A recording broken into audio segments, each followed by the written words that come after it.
Oi, pessoal, tudo bem com vocês? Na aula de hoje eu vou falar um pouco de uma estrutura que é muito importante para as bactérias, que é a parede celular. Para fazer essa aula, eu me baseei nas referências Microbiologia de Tortora, 12ª edição, e Microbiologia de Brock, 14ª edição. Então, bora começar a nossa aula? Como eu disse, hoje a nossa aula vai ser focada na parede celular bacteriana.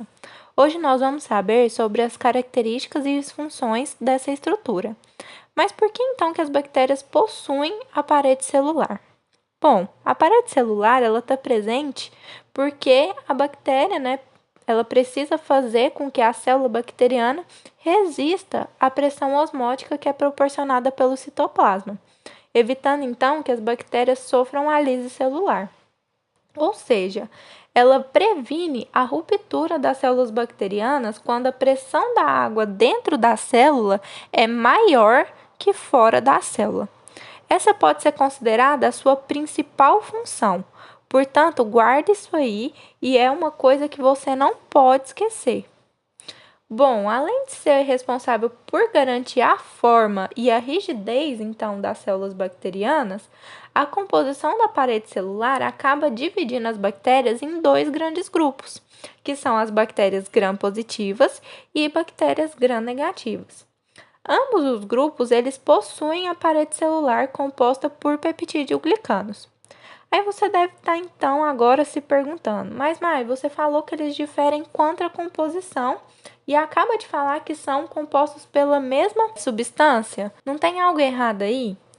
Bom, na verdade não tem, é isso mesmo. O que muda entre eles é a quantidade de peptídeo-glicanos que eles possuem. E as bactérias gram-negativas, elas possuem também uma outra estrutura que não está presente nas bactérias gram-positivas, que é a membrana externa. Mas vamos falar com mais detalhes sobre cada um desses grupos para a gente entender melhor? Então vamos lá, começando pelas bactérias gram-positivas. As bactérias gram-positivas, elas apresentam uma parede celular que é composta em sua grande maioria, em torno de 90%, mais ou menos, de peptídeo-glicanos. Esses peptídeo-glicanos, eles estão organizados, em várias camadas sobrepostas. A essa parede celular, ainda podem estar embebidas ou ancoradas moléculas ácidas, que são denominadas de ácido lipoteicoico. Essas moléculas, elas são muito importantes. Por quê? Porque elas podem se ligar e regular os movimentos dos cátions para dentro e para fora da célula. Então, elas possuem um papel muito importante no crescimento celular e fornecem boa parte da especificidade antigênica da parede celular. Agora, quanto à parede celular das bactérias gram-negativas, Apesar delas também serem compostas por peptídeos glicanos, este está organizado de uma forma diferente do que a gente encontra nas bactérias gram-positivas. Bom, a parede celular de gram-negativas, ela é composta por uma ou poucas camadas de peptídeo-glicanos e ainda possui a membrana externa, que é como se fosse uma bicamada lipídica. Porém, ela é composta por polissacarídeo mais lipídios, que são denominados de LPS. Por não possuir o ácido lipoteicoico, elas acabam sendo mais suscetíveis a rompimentos mecânicos.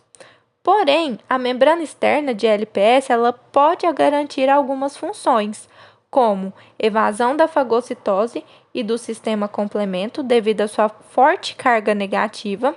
Ela fornece uma barreira contra a ação de detergentes, metais pesados, sais biliares, alguns corantes, antibióticos e enzimas digestórias. E, devido à composição do LPS ser de lipídio A, cerne polissacarídeo e lipídio O, eles possuem funções de endotoxina, que é garantida pelo lipídio A, fornece estabilidade à célula, devido ao cerne polissacarídeo, e o lipídio O, ele tem um papel comparado aos ácidos teicoicos das gram-positivas, além também de funcionar como antígeno. Agora que a gente diferenciou os dois grandes grupos das bactérias, por que é importante então a gente estudar essa parede celular? Como a gente já viu, ela é a estrutura que vai garantir a forma e a rigidez da célula e que a sua composição é usada para diferenciar os principais tipos de bactérias. Mas será que é só isso? Claro que não, né? Ela protege a célula de alterações adversas do meio externo, funciona como ponto de ancoragem para os flagelos e, clinicamente, elas contribuem para a capacidade de algumas espécies causar doenças ou não, além de funcionarem também como local de ação para alguns antibióticos. Existem algumas substâncias, né, que conseguem danificar essa parede sem prejudicar as células dos animais. Uma delas, né, dessas substâncias, é a lisozima, que vai clivar ligações glicosídicas entre os açúcares e vai enfraquecer assim a parede celular, porque com isso vai permitir a entrada de água que vai levar à lise. Isto é, ela acaba destruindo o peptídeo glicano pré-existente. É uma substância que pode ser encontrada até mesmo na lágrima, na saliva e em outros fluidos corporais e vai atuar então aí como uma importante linha de defesa contra as infecções bacterianas. Bom, pessoal, a nossa aula de hoje é isso. Eu espero que vocês tenham gostado. Qualquer dúvida ou sugestão, vocês deixem aqui nos comentários. Se você gostou, não esquece de deixar seu like aqui no vídeo, se inscreve aqui no canal, ativa as notificações para estar sempre sendo avisado sobre os novos conteúdos. Muito obrigado e até a próxima!